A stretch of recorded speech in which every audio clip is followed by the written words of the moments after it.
જય ભીમ, નમો બુદ્ધાય। હું દિનેશભાઈ પાતર, એડવોકેટ ગોંડલ। જોકે આમ તો જે આ ઘટનાની અંદર હું એક પીડિત છું, પરંતુ ગુજરાતભરના આગેવાનો દ્વારા જે મને સાથ સહકાર આપી, જે મારી પર દમન ગુજારવામાં આવ્યો, ખોટા કેસો કરવામાં આવ્યા, એ બદલ જે અવાજ ઉઠાવવામાં આવ્યો સમાજ તરફથી અને 18 તારીખે જે સંમેલનનું જે હુંકાર કરવામાં આવ્યો, એનો પ્રતિસાદ ખૂબ જ સારો મળ્યો અને મને ક્યાંક ને ક્યાંક એમ લાગ્યું કે હું એકલો નથી, મારી પાછળ તો આટલા બધા બોડી સંખ્યામાં મારા સમાજના યુવાનો અને આગેવાનો ઉભા છે, એટલે મને 100% ન્યાય મળશે। અને આ અવાજના કારણે સરકાર ક્યાંક ને ક્યાંક બેકફૂટ ઉપર આવી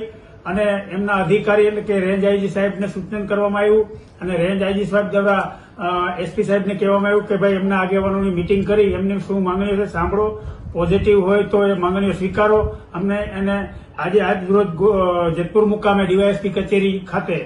એસપી સાહેબ અને 2 ડીવાયએસપી, ગોંડલના ડીવાયએસપી, જેતપુરના ડીવાયએસપી અને સમાજના આગેવાનો દ્વારા આજે મિટિંગ કરવામાં આવી। એમાં જે સમાજના આગેવાનો દ્વારા જે મારી 2 માંગણીઓ છે કે મારી ઉપર ખોટા કેસો કરવામાં આવ્યા, એ કેસોમાંથી મને રિમૂવ કરવામાં આવે અને જે અધિકારીઓ પોતાની સત્તાનો દુરુપયોગ કર્યો છે એની ઇન્કવાયરી કરી અને એની ઉપર કાયદેસરની કાર્યવાહી કરવાનો કોલ લેખિતમાં આપેલો અને બાહેધરી આપી, જે સમાજના આગેવાનોને ક્યાંક ને ક્યાંક ગળે ઉતરતા અને આ સંમેલન હાલનું છે મોકૂફ રાખવાની જાહેરાત કરે છે, તો એ બાબતે હું સંમત છું અને સમાજનો જે મને